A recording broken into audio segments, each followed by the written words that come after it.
Матч с Анандом, он, конечно, был большим испытанием, потому что явно я не то чтобы отставал, но вот того запаса идейного надо было перестраиваться, все-таки новое поколение. Вот все-таки и Ананд отличался от Шорта. Ананд у нас, естественно, мы сыграли сначала в ничью в Линарисе первую партию, потом я выиграл у него в Тилбурге в первом круге, потом проиграл, он выиграл у меня во втором круге, потом я выиграл в Реджи Милли, потом я отыгрался. И начал побеждать. То есть я пришел к матчу у меня плюс какой-то был, плюс 2. В общем, я уже, потому что я у него выиграл в Линарисе в 94 году, я выиграл партию у него. То есть у меня какой-то плюс уже был. Может быть, плюс 1 или плюс 2. Может быть, плюс 1 только все-таки. Нет, плюс 2, потому что я выиграл еще партию в Риге. В Риге выиграл. Но, тем не менее, была борьба. После этого матча борьбы уже не будет. Там он у меня выиграет 9-ю партию, и это будет его последняя победа в классике. Правда, он выиграет у меня еще какое-то количество партий в Рапид, но в классику больше он выиграет не будет. Необычный шахматист, то есть у него там такой универсальный, очень быстро схватывал позицию, играл очень быстро и качественно. Но все равно у него, когда я приспособился, уже массы для меня не хватало. У него и подготовка была хорошая, у меня тоже была хорошая подготовка. А игра, он там окучивал как-то все. Но, скажем так, все-таки он не игрок был лучшего хода. То есть, поэтому со мной немножко трудно было, потому что если я в хорошей форме был, то я все-таки делал, мои ходы все-таки были чуть-чуть покачественнее. Среднее качество было очень высоким. Но на каком-то, на потолке он все-таки что-то не хватало. И поэтому всегда какие-то моменты были, когда уже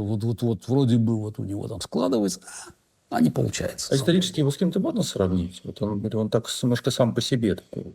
Может, со Спасским. Со Спасским, наверное, все-таки, да. Именно какие-то такие интуитивные, с очень хорошим пониманием шахмат. Просто глубоким пониманием шахмат, врожденным. Она просто уже, модифицированная версия была, но если брать аналог с шахматистом прошлого, я бы, наверное, из тех, кого я знаю, я бы взял Спасского. Но опять давила эта проблема с организацией, а где играть? Я помню, мы там сидели в Нью-Йорке, я сидел, Боб Райс, а потом Дэн Антуан Бланк-Шапиро, наш мой парижский друг, который организовал все эти турниры, и Мапар, который до этого трофи, потом парижский гран-при, интеловский. И также он участвовал в организации всех турниров. Гран-при был такой исполнительный директор был всего этого, креативный. И мы сидели в Нью-Йорке, там в ресторане где-то в даунтауне. Я смотрю, я говорю, что может быть там сыграть? Боб говорит, как? Там я был, наверху там, по крайней мере, что-то у нас деньги какие-то есть там. Им там тоже будет интересно. Так эта идея родилась. Это буквально было чуть ли не июнь месяц был. И оперативно мы очень договорились с ними. И матч с Анандом состоялся там. Перед матчем надо уже было смотреть, конечно, естественно, и социалянки. Причем интересно, что снова Ананд меня, так же, как и Шорт, поставить перед довольно непростым выбором, потому что он будет играть слон Е2 в Найдер-систему. Не слон Е3, не слон С4, не слон Ж5. Именно, причем он регулярно играл слон Е3. У нас много с ним партий. И F4 играл. У нас много с ним было партий в Рапиды. Он начал играть слон Е2. Это, окажется, проблема, потому что я-то опять подошел к матчу с запасом идей, если говорить Шевинген, 80-х годов. На самом деле, это я еще помню, тетрадка Александра Сергеевича Никитина, Шевинген, совершенно секретно, Но это 95-й год, а набор идей, который формировался, он все-таки был 80-е годы. То есть этот разрыв начинает сказываться. То есть на самом деле там новое в Шевингене, Ананд начинает находить какие-то новые идеи, а мне приходится, в общем, по ходу матча перестраиваться. И в Шенгене я мучился сильно. Другое дело, что там проиграл одну партию, 9-ю. В общем, до этого удавалось отскакивать. Но в отличие уже от будущего матча с Крамником, я все-таки здесь проявил больше гибкости, потому что на всякий случай я имел 2 отходных пути. Во-первых, дракон. Здесь, я считаю, была очень грамотная идея. Я причем сам к ней пришел. У Ананда не очень хороший счет был в драконе. Я посмотрел, он с Тевиковым как-то мучился вообще. Я думаю, надо бы посмотреть. Тем более, что, в общем, мне более-менее понятно, как это играть. И много-много готовили. Это было, конечно, сюрпризом. В принципе, это, по большому счету, матч решило, хотя ключевая партия 10-я, которая стала переломной. И также еще были системы в раузере. Мы смотрели, потому что, ну, подключился Крамник, я ему предложил поработать. Вот в 95-м году как бы вот Юра является как бы наш стержневым. Женя Пигусов подключится. Уже не будет Зураба, уже не будет Белявского, уже не будет Макарыча. Кто помогал мне в 93-м году, например. Нам нужно же это самое, как-то кого-то подключить сильного. И тогда, значит, я спарринг-партнеры. И тогда я решился, я говорю, ну давайте поговорим с Крамником. Вот он сразу согласился, кстати, грамотное решение принял. Во всех смыслах это было для него очень прибыльным делом. Поработали вместе, сыграли тренировочные партии. Кстати, в спарринге у меня получалось гораздо лучше. Вот, там у меня счет положительный. Тогда как раз мы начали смотреть, вот я говорю, дополнительные вот системы, потому что как-то инстинктивно чувствовал, что надо все-таки иметь найдеров, надо что-то иметь еще. Драконы и модификации в браузере смотреть, которые не самые лучшие, может быть, но тем не менее там довольно много мы смотрели. То есть это был бы еще третий вариант, в который я мог бы уйти. The 1995 Intel World Chess Championship took place at the top of the world, as New Yorkers like to call the observation deck of the World Trade Center. The players would contest the match in a specially constructed soundproof booth, a goldfish bowl for the world's media to gawp into. Although Garry Kasparov had been at the top of the chess world for 10 years, many people felt that his time had come. At 32, he no longer looked invincible. The years of pressure and tension were taking their toll. His challenger was Vishwanathan Anand from India. Проблема была с Анандом Белыми, на самом деле, потому что он быстро достаточно выбил, он начал играть систему против ферзь c2 в Немцовиче. Он четвертый ход, d5, ферзь d5. То есть мы явно были к этому не готовы. Потом какой-то паллиатив сыграл, Крамниковский сыграл. Потом открытая испанская партия, которую Ананд играл регулярно. У нас была подготовка, ничего не получилось. 8-й шотландский, опять Ананд опередил меня. А белыми он меня все, как бы тут там сжимался, круг там. Эти шевигени. Вот я там все выкручивался как-то. Вот. Но в 9-й партии все прорвалось. И вот я помню, после 9-й партии, 9 партий, 8 ничьих первых, 9-ю Ананд выиграл. Ананд явно был просто на 7-м небе, когда он выиграл партию. Ну, 7-й небо вообще, на самом деле, просто 107-й этаж был. 107-й этаж, да. Но у меня уже перед 9-й партией, я об этом писал, было состояние такой эйфории, потому что я придумал 10-ю партию. Вот это очень опасно всегда. Но вот идея родилась, вот на самом деле, вот, которая могла все повернуть. То есть я начал думать про вот эту позицию вот в открытом варианте испанской партии. After 9 games, the world champion Garry Kasparov found himself 1 point down to the Indian challenger Vishy Anand. Clearly, this was a situation that Kasparov did not enjoy. When he appeared for Game 10, he was so pumped up, it was frightening. Gone was that warm greeting with Anand at the start of the games. Here, it was chilly. He didn't make any eye contact with Anand at all. Наверное, самую Да. знаменитую партию. Да. Лев. Да. Значит, кстати, надо сказать, что Ананд сыграл здесь вот этот снова вариант открытой испанской партии. И потом же многие считали, что вообще вот надо было ему что угодно играть. Кстати, на самом деле правильно. Что угодно играть, только не это. Ну, считал, что как бы верил в это. Значит, здесь... Значит, я играл конь d2, как бы, вот, что конь c5, c3, d4, конь g5, вот это зайцевская идея.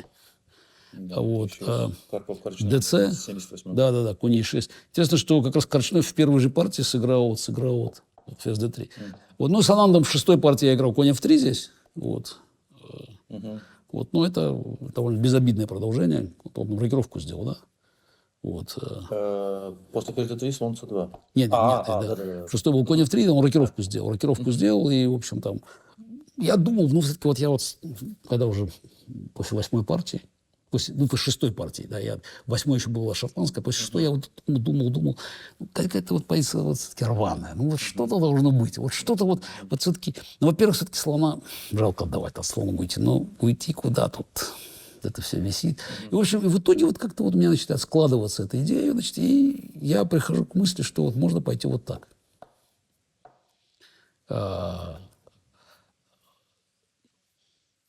И вот и так, и на самом деле вроде все складывается. И что интересно, первый раз, когда будет использован компьютер для проверки, ну там в данном случае просто для проверки вот главной линии, довольно быстро стало очевидно, что это вот это правильно, и это надо доработать как бы вот к 10-й партии. Поэтому в 9-й я уже там жил ожиданием. И, конечно, Ананд был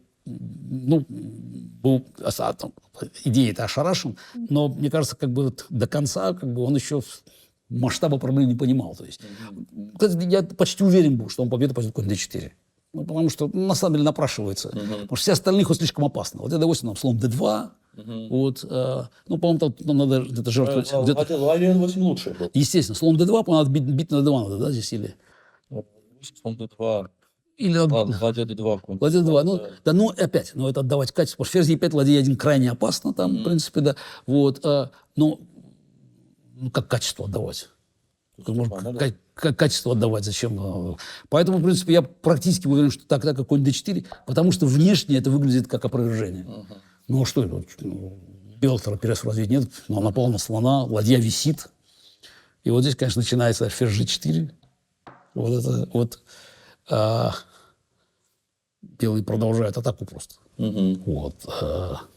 Ферзь А1.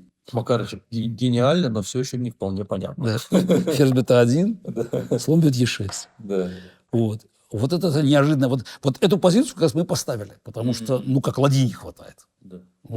Все-таки чистой ладьи не хватает, и хоть черных, да и вроде бы атаки особо здесь нету.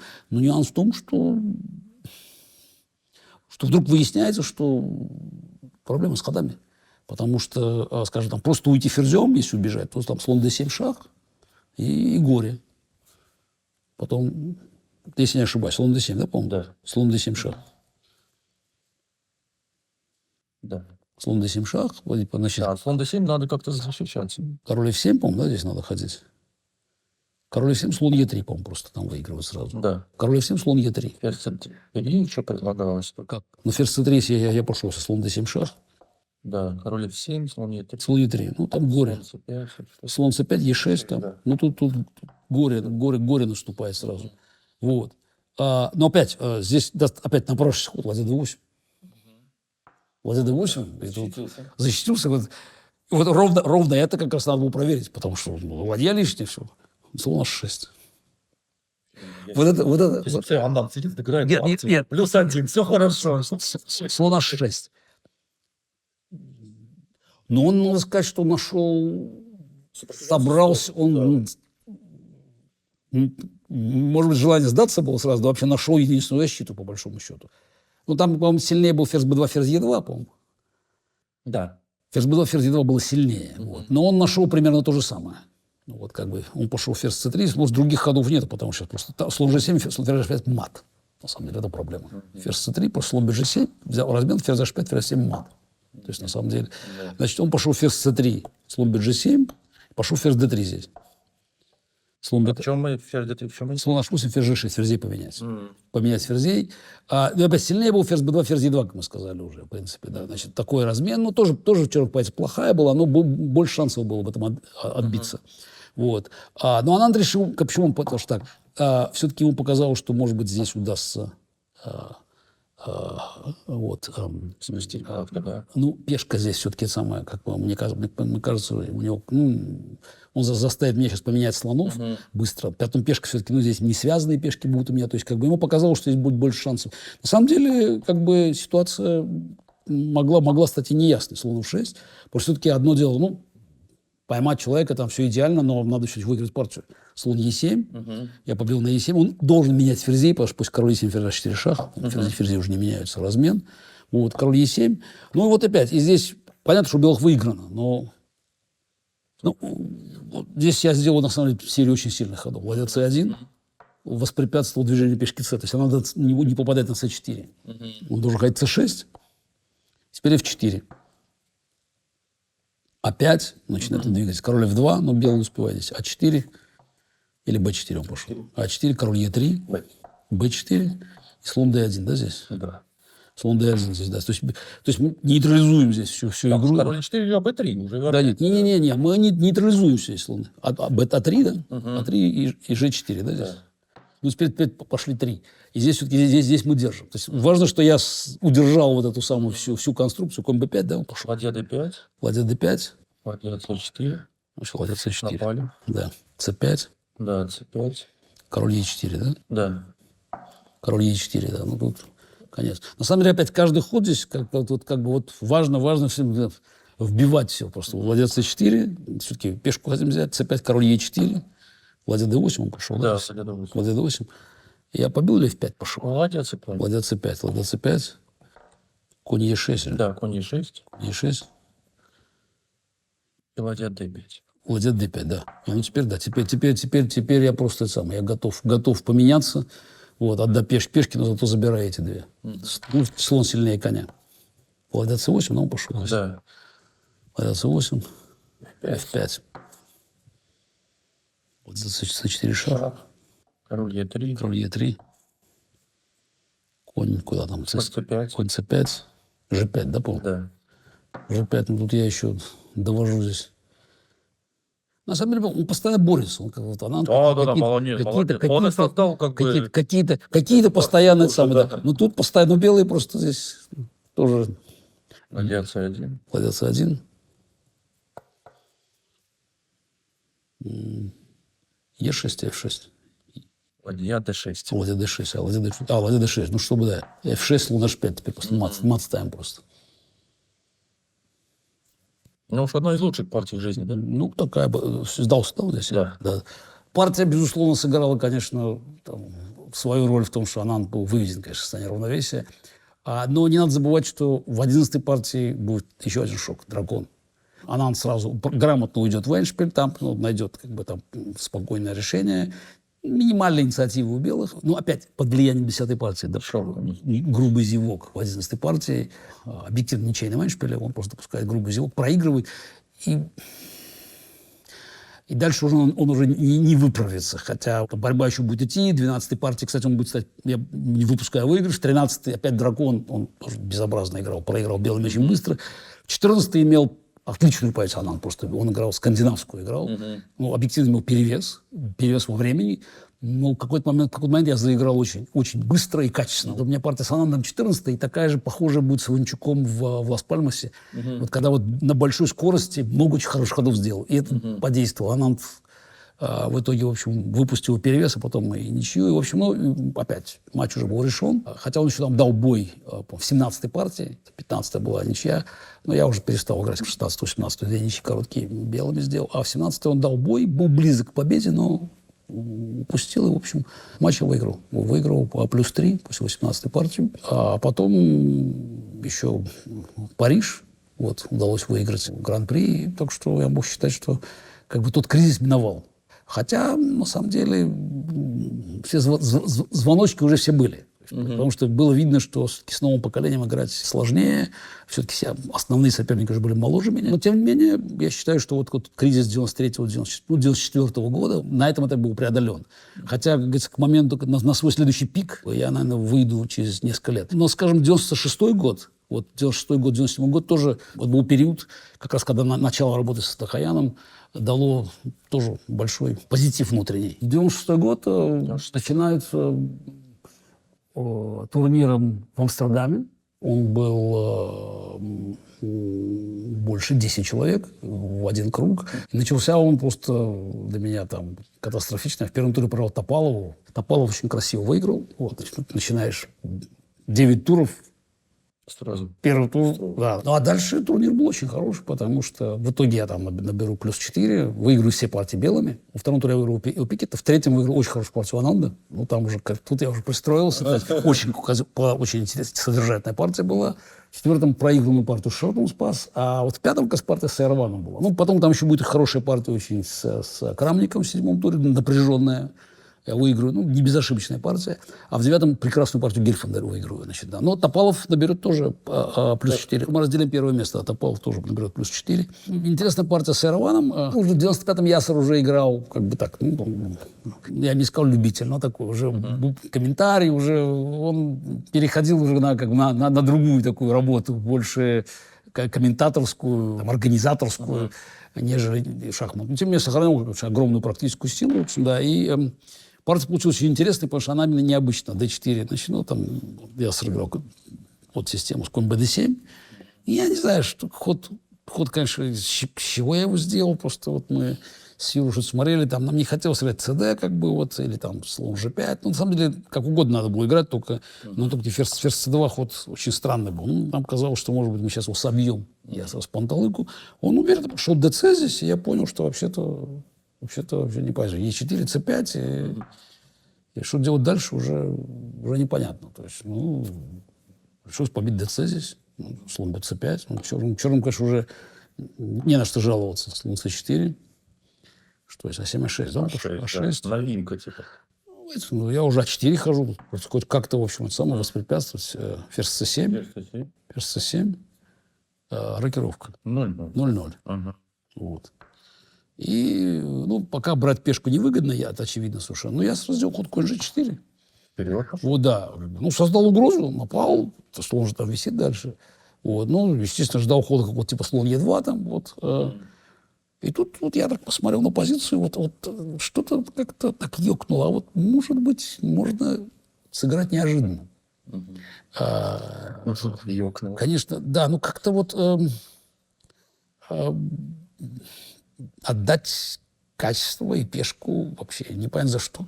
Ну, вот я не могу даже описать. Вот фигуры-то черные плохо стоят. Вот какая-то вот конфигурация возникает, которая позволяет белым рассчитывать на очень интересную компенсацию. Я довольно быстро сорвал штрих. А как это возникает? Я не знаю, просто вот я вот почувствовал, что там что-то вот должно возникнуть. Вот фигура, вот штрих, значит, я, по-моему, даже не думал здесь.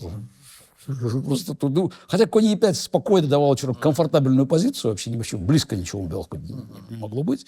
Вот, но я, конечно, повел на F2, тут слон в ферзь F2, ферзь бьет C4, ну а дальше будем думать. Я пошел ферзь G3. Опять, еще раз, как бы, лишнее качество. Рокировка, черно сделали, белые сдались. Но после ферзь G3 начинается вот игра темп в темп. И тут я, значит, задумывался, потому что, скажем, после рокировки слона 6, G6 белые же не обязаны брать. Ладья D1 пока очень сильная атака. Опять все ослаблено, это все стоит. А король как-то вот здесь тревожно. Тематические партии сегодня, да, слон. Да. Вот, да. Значит, а как пешку защищать? Ну, ладья G8 куда вообще не смотрится, потому что опять куда король пойдет дальше. Вот. Значит, Ясов дает шах на C5 здесь, по крайней мере. СР нет. Или F6, он пошел в F6. На F6, да. Ну да, в принципе, шах на C5 можно было дать, как бы, ну, то же самое F6. Вот. Но он подумал здесь и решил, что хорошо, там слишком опасно. Но сейчас я ферзя подключу к защите, дальше оно все, значит, как говорится, все само сложится. Ферзь бьет G7, ферзь C5 шах. Да. Ну, куда королем идти точно я не знал здесь, но я пошел на H1. Можно и на H2 надо было пойти, да, неизвестно. Ферзь F8, ферзь G4, Логично. ферзь F7. Ну, все, черные практически отбились уже. Ну, вот здесь очень важно опять, ход Е4, Е5. Снова создаем дискомфорт. Ну, во-первых, страшная угроза, конь Е4. Вот оно, поле D6 начало свести. Но, с другой стороны, черные могут встретить F5 нас. Так, F5 пошел, ладья G8, не помните. Он пошел ладья G8. Ладья G8. Вот, ферзь H4, да? C4. Ферзь C4. Вот еще. Вот. Ферзь может сюда перейти. Ферзь C4. Опять создаем проблемы. Потому что побить на E5 снова, конь E4, там горе будет. Важно, что мы еще ферзем взяли под контроль поле F1. Там, значит. Поэтому F5 черный ходит здесь. F5 ходит. И опять снова, сейчас разовьемся как-то, пока кони никуда пролезть не могут. Но не могут кони пролезть, но король тоже останется здесь. Слон G5, да? Прижали короля. Конь F8, да? Не, H6. Или H6. Вот, H6, да, значит. Не очень ходный. Да, ну вот ход, видимо, так себе. Здесь где-то он мог, где-то надо было здесь ему что-то отдаваться. И здесь конь F8 ход, я не помню, был какой-то. H6, да, конь F8. Конь F8. Да. В общем, там черные держались. Там очень интересная позиция, но вроде бы черные держатся. Конь F8, потом там слон D7, вот. Там какая-то вот игра, в общем, там, Да. Все на соплях, но держится. 8 на ладья D1, не слон D7. Такие варианты. А ладья G5. Ладья G5. 5 версия. А конь ферзь H5, да, ну это уже, да, да, поднимет. А 6, вот как бы, вот, ну, хочет меня здесь, ну, слон H4. Ферзь 6. Ферзь G6, да, ну, напал на мат. Ну, защитились, ладья G1. Вот. И снова интересно, вот как бы белый вроде стоит пассивно, но с другой стороны хорошо, ну защитились. Король там, черные поля свистят на самом деле. И вопрос, как скоро белые фигуры подойдут, он, в общем, риторический. Вот. Что здесь он сделал? Конь F8. Ну, он считал, что, по крайней мере, поле D1 ладья отнял здесь. Но тут возникают другие проблемы. Конь пошел, да? Ферзь b4. Ферзь B4 пошел. Сразу конь E2 сильнее было, по-моему. Или Точнее, вообще ферзь d4. ферзь D4. Но это уже такие. Ферзь c7, ферзь d4. Да. Ну, пошел здесь на B4 здесь. Что мы хотим? Мат на E7 поставить пока. Пока мат хотим поставить. Ферзь. Ну, это вроде там не в игре, а он на самом деле... Как конь в игре? Что себе? Все же отрезает. Ферзь G7 или ферзь F7? Ферзь F7, да? Ферзь b4, ладья g7. Ладья G7. А здесь конь E2 теперь, да? Да, здесь конь e2. Теперь конь пошел. Теперь конь пошел туда, значит. Причем дальше у него маршрут через H5 на F6 еще будет. Как он все-таки залезет куда-то, этот конь. На F6 не через E4, он через H5 туда полезет. Так, ладья B5 пошел, ясер. B5 пошел, ясер. Конь F4 или АБ пошел здесь? АБ. АБ. И ладья d7. Вот D7. Ну, по крайней мере, он открылся здесь уже. Вот. Опять, кажется, что черный вот еще чуть-чуть, но тут до конца конь F4, ферзь F7. Да. Вот, вроде бы он здесь и перестроился. И ладья. Ладья C1, да? Ладья C1. Ладья C1. Ну, мы здесь продолжаем атаку. Ну, кстати, теперь уже видно, внешне даже, во-первых, у белых пешка из-за качества, во-вторых, атака продолжается. Как бы, вот, черные хотя там все сложились вокруг короля, но все, атака продолжается. Вот. А Слон b7. слон b7, да. Да, ну на Нет. Слон e2, b5. Правильно, да. слон b7. Слон b7, b. Нет, ладья d7, конь f4. Что я говорю? Конь F4. Уже ферзь F7, ладья C1, слон b7. Правильно. Б теперь, да? Да. Б. Б он пошел слон бт f3 здесь. Да. Вот. Да. Значит, слон f3 gf. Вот. Вот теперь возникает другое горе. Еще линия G открылась. Вот. Постепенно все вскрывается. Постепенно все скрывается. Да. Ладья А7 он пошел. Да, ладья А7. Ладья D7, А7. Ну, он пошел здесь. И ладья G1. Да? Ладья G1. Ладья G1. Ладья G1. Вот. Белый, на самом деле, слон F6, ладья G7 готовит. Просто вторжение туда. Вот. Что он побил на А6. Красиво. Здесь конь H5 теперь. Ну, то, что я сказал. А на взятие просто сразу, да? Ферзь E7 мат. Ферзь E7. Нет, теперь мат. Теперь уже, когда ладья А6 ушла, теперь я- ты же убрал ладью. Я грозил слоном F6, но теперь, когда ладья ушла, я хожу конь H5.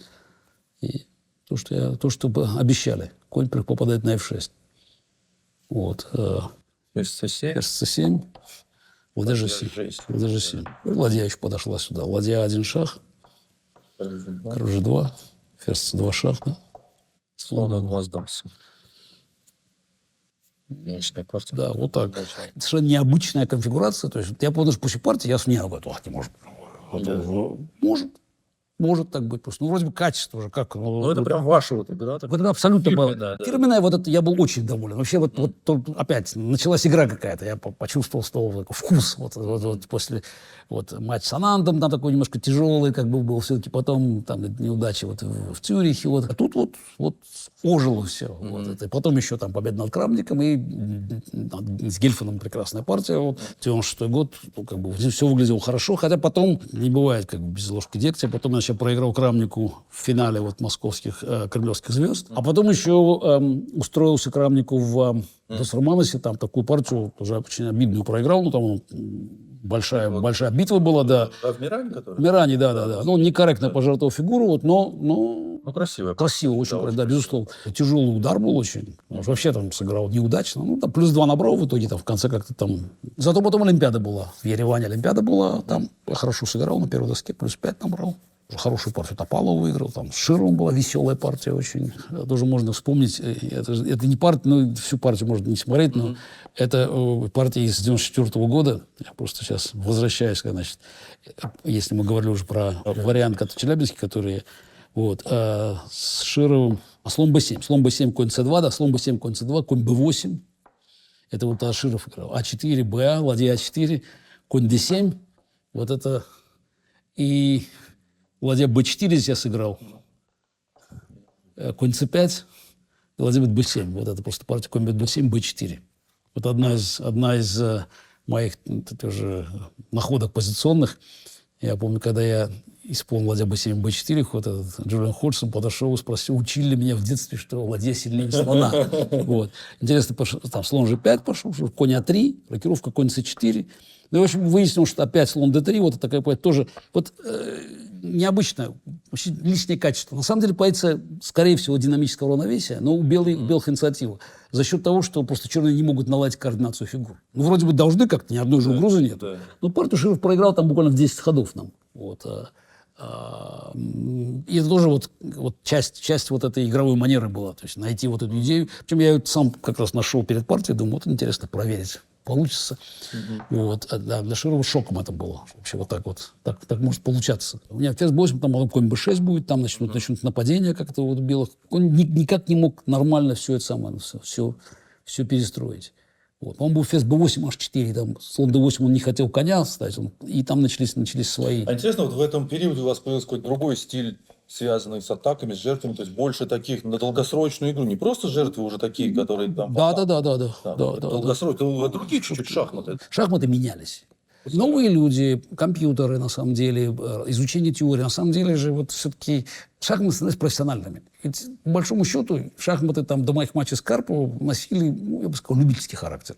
В этом плане Фишер, конечно, отличался, но все равно, если посмотреть на подготовку Фишера, на матчи, там, Фишер-Спасский, например, или там Фишер-Петросян, они, в общем, выглядеть будут по меркам даже 90-х годов достаточно оперативно. Ну, кроме того, компьютеры, вообще больше объем информации, больше турниров. Ведь информация же быстро меняется. Ну, обмен информацией был очень, очень оперативным. Все сложнее становилось, придумал идею, и на этой идее сидишь и собираешь очки, все видят, все узнают, и надо двигаться вперед. То есть, на самом деле, скорость продвижения, она менялась. То есть, соответственно, надо было уже искать какие-то вещи более основательные, которые позволяли бы не просто идея нашел, туда пошел, сюда пошел, а что-то концептуальное всегда. Менялся и облик шахматы, и для того, чтобы оставаться наверху, надо было тоже меняться. Завершился цикл ФИДЕ, матчем Карпов-Камский, и возникла настоятельная потребность найти форму объединения. Тем более, что там матч Каспаров-Карпов должен был быть, стать кульминацией этого процесса. Был большой интерес проявлен как раз в Лас-Пальмасе. Хотя надо отметить, что там в какой-то момент Илюмжинов уже станет президентом ФИДЕ. Да. Это в 95 году случится в Париже. Капоманос просто понял, что искать деньги, занятие неблагодарное. Я полагаю, что Илюмжинов нашел много аргументов, которые убедили Кампоманоса, что лучше стать почетным президентом ФИДЕ.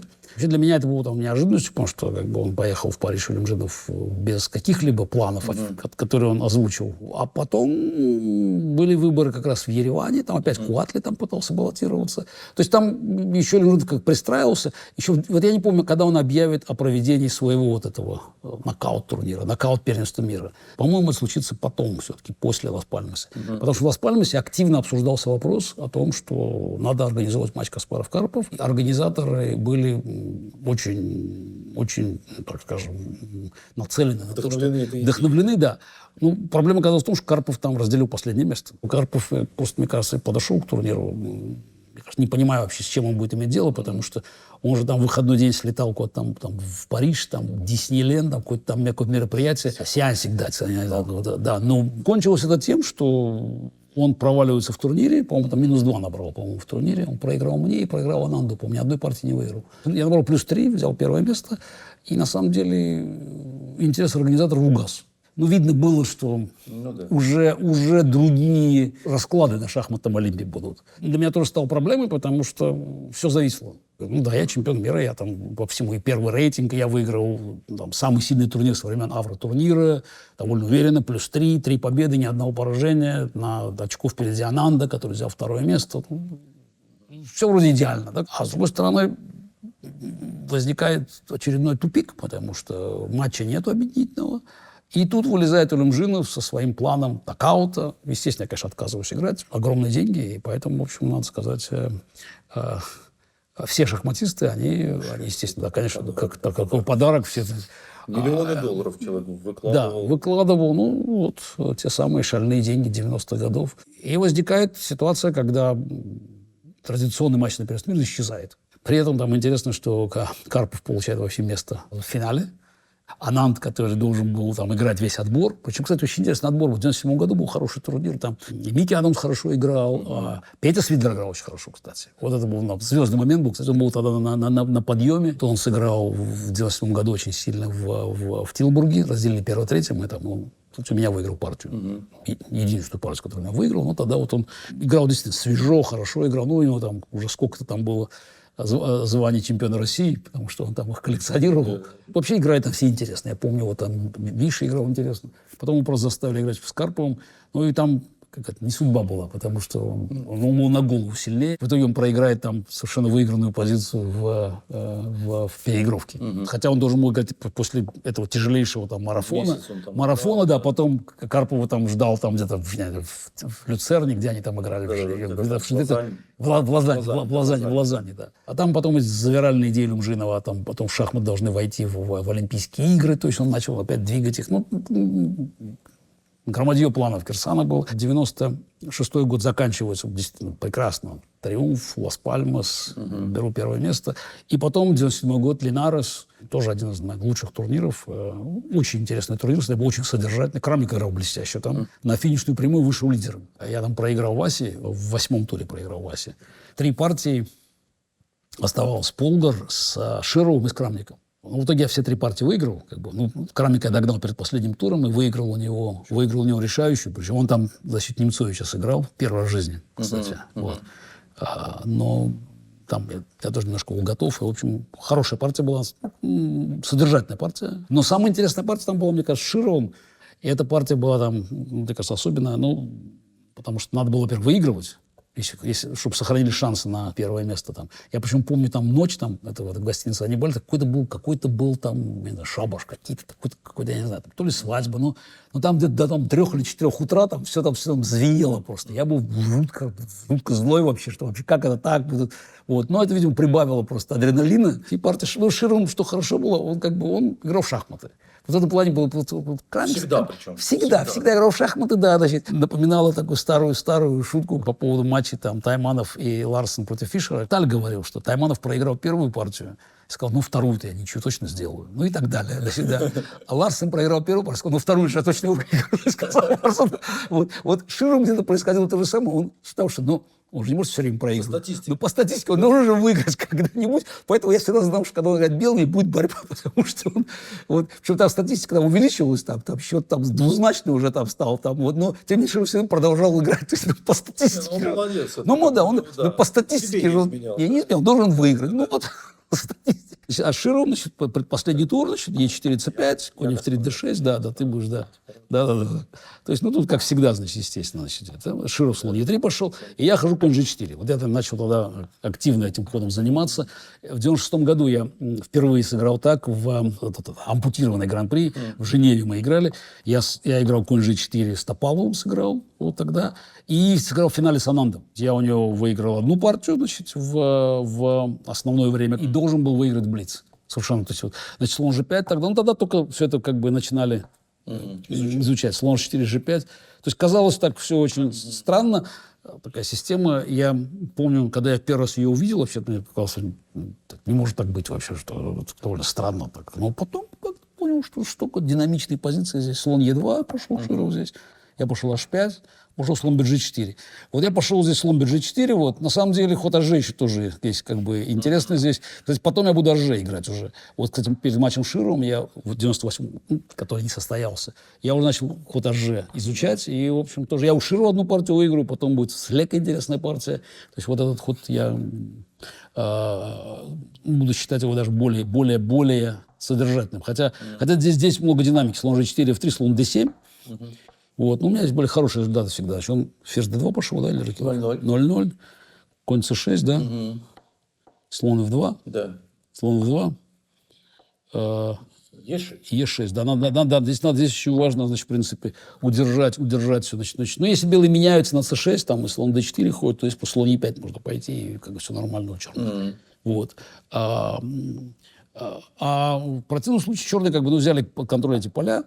Я говорю, у меня здесь получалось действительно хорошо. И с Анандом те партии дебюты хорошо были. Потом я у Смирина еще какую-то партию выиграл, в этом варианте, на Олимпиаде. в 96 году. Вот. А на Широв, я знал, что он будет играть. Значит, он пошел ферзь d2, Конь c2 конь c, пошел. или конь c2 пошел, я пошел конь e5, Да.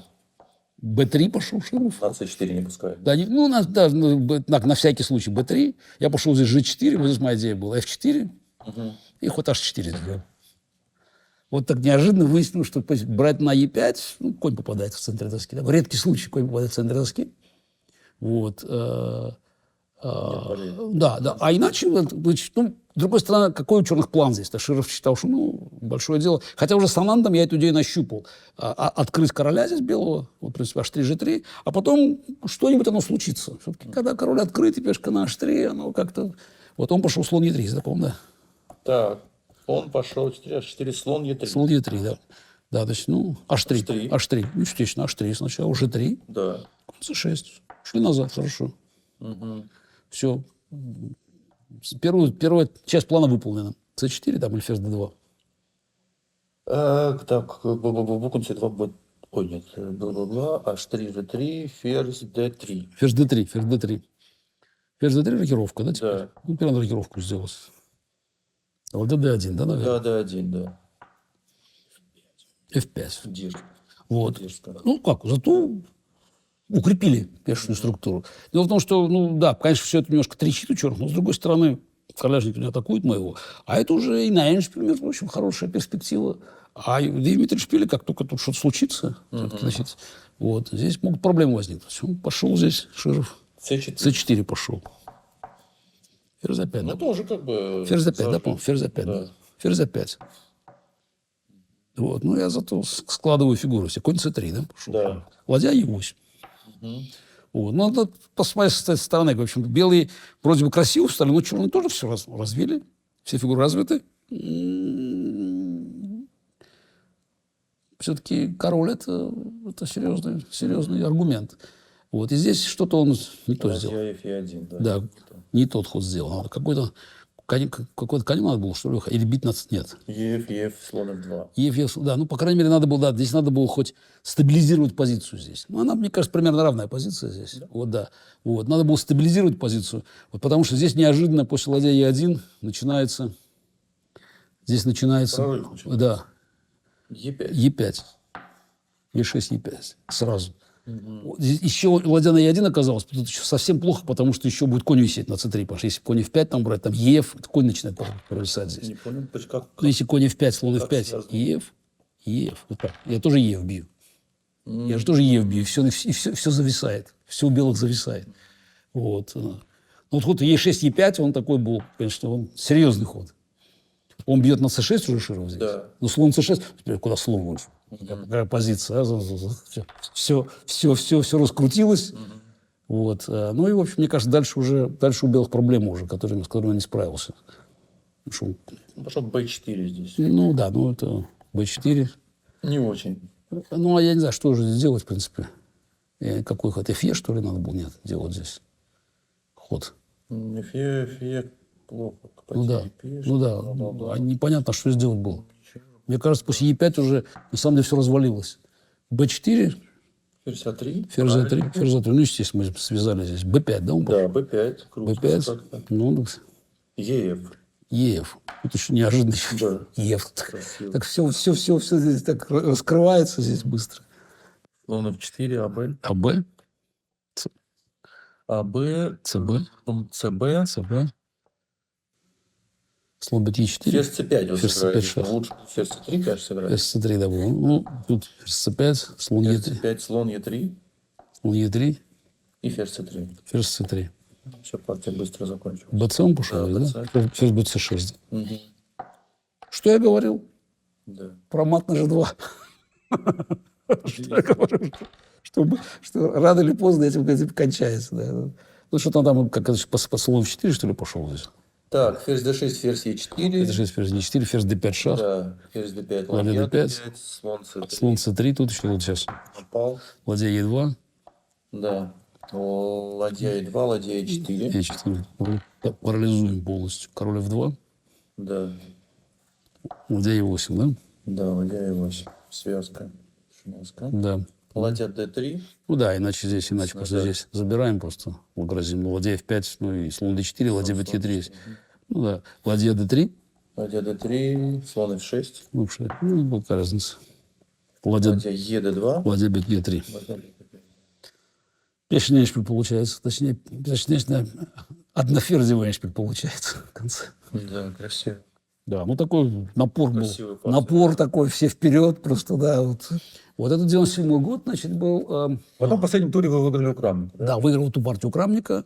Действительно, так, то, что триумфальный такой Линарес, а потом вот этот матч с компьютером. На самом деле, я к матчу с компьютером там готов был очень так себе. Я довольно смутно себе представлял, какой прогресс они могут сделать. В 96 году тоже, на самом деле, было интересно. В 96 году вообще подготовки по существу не было. Никакой же информации о сопернике не было. Если говорить вообще про компьютеры, надо понимать, что существовало представление, ну, как бы вот у ведущих шахматистов, что компьютер, конечно, там опасен, но в блиц, ну, потом, может быть, в рапид.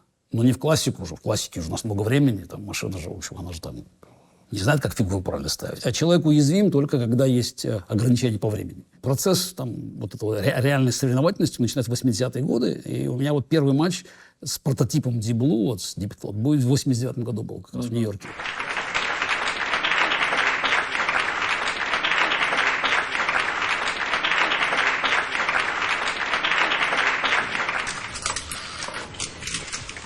I'm going to start the clock now. Everyone be quiet and no more talking, please.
Ну, я довольно легко выиграл. Там полуторачасовые партии были. Я легко выиграл черными, а белыми вообще в одну калитку загнал. Потом я с этими ребятами говорил. Кстати, интересно, что я на самом деле много же с ними общался, и как бы я им даже помогал. С разработчиками? Ну, с разработчиками. И Carnegie Mellon с ребятами этими. Ну, мне казалось вообще интересный эксперимент. Потом меня вообще компьютеры привлекали. Уже в 90-е годы начинают появляться, активно развиваться шахматные engine, вот, ну, движки. Первый Фриц будет, по-моему, потом пойдет Джуниор. Джуниор, кстати, будет это довольно революционным шагом, потому что он начнет играть более такие агрессивные шахматы. Будет сдвижка балансов атаки на короля, потому что повышается, ну, была повышена как бы стоимость вообще всех атакующих действий. Я помню, я играл еще с Фрицем в 92-93-м, тренировочные какие-то партии, блиц там, ну, потом какие-то тесты были.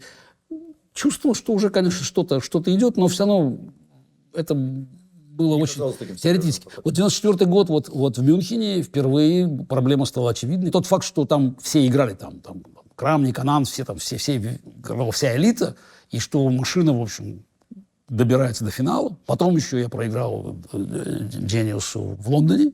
Ну, совершенно тоже не по делу проиграл. Но, тем не менее, проблемы возникают. Вот я во второй партии черный переигрываю машину. И где-то пешка лишний должен выиграть, но с человеком легко, потому что он разваливается. Не разваливается. Уровень сопротивляемости же невероятно высокий, потому что будет до самого конца.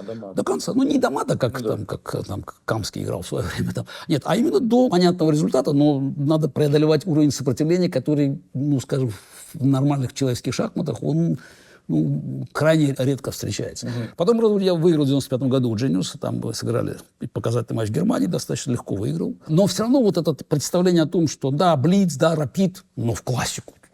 Какие проблемы в классику. Да. Поэтому матч 96-го года, он был достаточно в этом плане, уже первый матч, он был достаточно показательный, потому что я проиграл первую партию. Вот на самом деле революционный момент в шахматах, даже был не 97-й год, не Нью-Йорк, а именно Филадельфия. Хотя в итоге я матч выиграл 4-2. Но тот факт, что в первой партии машина добилась победы против действующего чемпиона мира в партии с классическим контролем, это должно было послужить знаком, что остальное вопрос времени. В принципе, после 1996 года, значит, еще пройдет меньше 10 лет, когда Крамник проиграет матч Фрицу последний. В 2006 году. В 10 лет, все. На этом вот 10 лет, после чего вопрос закрылся. Вот можно было понять, что остальное дело техники. Потому что процесс будет идти в одну сторону, машина будет становиться сильнее не за счет того, что они могут исчерпать шахматы. Это как бы мысль такая, а машина все видит. Ну, как все видит. Если Клоду Шинону верить, то там количество легальных ходов в шахматах – это там цифра с 46 нулями. Ну, там никакая машина во Вселенной до конца там времени это не досчитает. Это никого не интересует. На самом деле просто количество ошибок уменьшается. А человек просто не в состоянии просто выдерживать тот уровень игры. Конечно. Наше качество игры, то, что там кажется очень там, высоким, даже вот самые лучшие партии брать, все равно всегда бывают какие-то сбои. Даже в самых лучших партиях всегда какие-то есть шероховатости. Любая шероховатость в партии с машиной, скажем, это может быть ничья, но при этом выиграть практически невозможно, потому что, опять, человек не готов к такому уровню сопротивляемости. А любая серьезная ошибка, она, конечно, сразу наказывается. Тоже никакого обмена ошибок не бывает. А поэтому уже в 1996 году можно было понять, какие проблемы будут. Но я первую партию потом проиграл. Но потом я собрался. То есть как-то вот тогда почувствовал, где есть проблемы. Очень интересно выиграл вторую партию. Там я вот в Каталонии, там получилась позиция ферзь разноцвет. Ферзь, слон, 4 пешки, против ферзя, слона, 4 пешки, но очень плохие пешки были. И я постепенно выиграл. Вот как неожиданно переходил машину. На самом деле там проблемы были, просто зачастую против машины работает то, что она видит проблемы. Я не знаю, да, ну, неважно, машина в данном случае, да, компьютер будет он тогда. Так вот, что машина видит проблемы раньше, чем они есть. И зачастую человек бы там нашел бы более, что ли, изощренный способ сопротивления. А машина выбирает решение, которое оттягивает неизбежное, но облегчает задачу. Путь к цели длиннее, но не усыпан вот этими проблемами, которые надо было бы решать, если бы человек бы там пытался бы что-то сделать более хитрое, при этом проиграл бы скорее, если бы были все правильные ходы найдены. А я выиграл вторую партию там, потом, значит, были 2 ничьи. Кстати, вот четвертая партия, тогда у меня уже возникли проблемы, потому что вдруг машина отключается. Вообще, в принципе же, вот если говорить про матчи 96-97 года, особенно 97 года, ну, они, конечно, игрались не по правилам нормально. По правилам, конечно, нельзя допускать перезагрузки машины. Рухнула машина. Сдался. Все, партия кончилась. Но это как инфаркт. Перезагрузка машины означает, что ты не получишь, вообще вот это уже лог получить нельзя. Перезагрузка машины означает, что случилось. Это ваша проблема. Вот правильное решение, как бы, если говорить, играть по профессиональным правилам, человеку стало плохо. Все, его увезли, партия кончилась, он проиграл. Вот перезагрузка машин, а это регулярно. А в 90-м году они делали это регулярно. Вот это, конечно, ставит много вопросительных знаков. Вот в четвертой партии первого матча, вот, там тоже была эта проблема. Перезагрузка машины вдруг началась. 2-2 счет был, а потом в пятой партии, интересно, в пятой партии я когда-то предложил, по-моему, ничью в какой-то момент, да, значит, черными я играл. И они отказались, потом проиграли. Причем, интересно, машина довольно быстро развалилась. Шестую я уже выиграл легко, в одну калитку. Я уже понимал, как надо играть, там, значит, буквально перестановка ходов в дебюте. Там интересно, что машина, в принципе, я знал, что она в новой ситуации не будет делать фианкетто. Вот там важный момент был, когда, значит, фианкетто ослабляет позицию. Значит, надо было просто сделать не... Но в теоретическом ходе она сделает фианкетто. Я сделал ход, какой-то левый ход сделал, там, типа, вместо слон 3, ладья c1, и машина пошла слон d7. Как бы вот слон не пошел на b7, где он должен был стоять, естественно. Там его место было. Ну, дальше как бы там какие-то были ходы там странные делались. Вот, ну, я довольно уверенно партию выиграл. И у меня было ощущение, что, в принципе, справлюсь. Надо сказать, что концептуально я не готов был к этому матчу, ко второму матчу. Идея была, что можно выиграть по третьему ряду. В четвертой партии хорошо играл, в четвертой, третьей. В принципе, у меня была инициатива. А, конечно, во второй партии выбор был дебюта. Естественно, вот совершенно безумный вообще играть в испанку. Но я считал, что закрытая позиция будет. Но оказалось, что закрытая позиция там опять... Машина была лучше готова. Тут можно спорить, почему и как, но там были моменты, которые, в общем-то, меня вызвали там изумление. Машина не брала, то есть, так скажем, можно открыть буль линию и захватить ее, но это было не так страшно. А гораздо страшнее, когда использовали как угроза сильного исполнения. Нетипичная для машины игра была. Ну и потом вот эта ситуация во второй партии, довольно непонятная, когда машина перезагрузка. Что-то произошло. Что-то произошло, и вместо того, чтобы выиграть там 3 пешки, дать мне атаку, возможно, там были сделаны все правильные ходы, парализующие меня, а потом был зевок машины. Хотя доказали, потому что был все равно выигрыш, но в позиции, где я сдался, надо было продолжать игру, потому что там машина в тот момент выигрыша не видела. То есть что-то произошло, потому что довольно странно было, что машина, которая, в общем, так вроде грамотно играла, дала неожиданную контр-игру. Ну, психологически после второй партии трудно было играть. Но там еще я допустил, ну, там серия ошибок была вообще, подготовки к матчу, вообще о том, что я не готов был к такой игре и не сделал выводов из первого матча. А опять, ну, сам виноват. Во-первых, значит, все это можно было продумать. Можно было лучше играть, конечно. Я повторяю, у меня там была инициатива. Играла достаточно, ну, там, скажем так, интересно, вот, начиная с третьей линии своей. Но качество партии, на самом деле, было чудовищным. Она обоюдно была, на самом деле, довольно плохим, потому что вот наша 5-я партия, вот сейчас там, поставить ее там, на современный движок, через 30 секунд покажут, что то, что в 97 году считалось, там просто Каспаров нашел какое-то решение, машина феноменально там соскакивает, потому что там комментаторы там просто заходятся в экстазе все. Сегодня, через 30 секунд компьютер показывает, что вообще игра была там, ну, белого было немного лучше, машина могла спастись, допускать ошибку, потом я выпускаю выигрыш. Там на самом деле количество ошибок вот, было, ну, опять, довольно велико. Кстати, это интересный процесс. Я просто знаю по работе с Плисецким и Шакаровым, когда мы делали вот, мои великие предшественники, то буквально каждое переиздание, кажется, что ну вот первый раз сделали, ну там, понятно, ошибки были, там исправили, ну сейчас все сделаем, все. Начинаешь смотреть по новой, когда вот постоянно, каждые там несколько лет новые движки просто показывают, что новые глубины открываются. Недавно вот сейчас как бы там сделали новую работу, я посмотрел, вообще-то встали волосы дыбом, потому что то, что казалось, вот, ну уже точно все, уже, знаешь, уже на мраморе уже все выиграно. А нет, оказывается, вот, а вот если так, не случайно там число легальных ходов, это там содержит 46 нулей. При этом, что интересно же, мы увидели с Alpha Zero, произошел уже, на самом деле, революционный процесс, связанный с тем, что, оказывается, партии, которые от компьютера, не обязательно должны быть вот такой позиционной войной Первой мировой войны. Знаешь, компьютеры там ходят куда-то там. Это же всегда вызывало такую аллергию такую, знаешь, партии по 70-80 ходов. Кстати, одна вещь интересная, меня всегда интриговала, никогда никто не мог это объяснить, почему, скажем, машины играли там какую-то позицию, там, стабильную, такую пресную, там 70-80 ходов, потом вдруг один из компьютеров как бы сходил с ума и начинал там просто все сжигать все мосты. Никакой теории не существует, но тем не менее по каким-то причинам, в общем-то, машины в какой-то момент переставали следовать здравому смыслу. Терпение закончилось. Вот. Да, вот такое. Вообще интересно, что мы часто используем человеческие термины, которые на самом деле ничего общего с машинами не имеют. Поэтому, когда Alpha Zero играет, говорит, Alpha Zero пожертвовал фигуру. Alpha Zero ничего не пожертвовал. Это не жертва, это на самом деле трансформация одного преимущества в другое, потому что по как бы, системе оценки, которую Alpha Zero для себя выработала, должно дать потенциальное преимущество.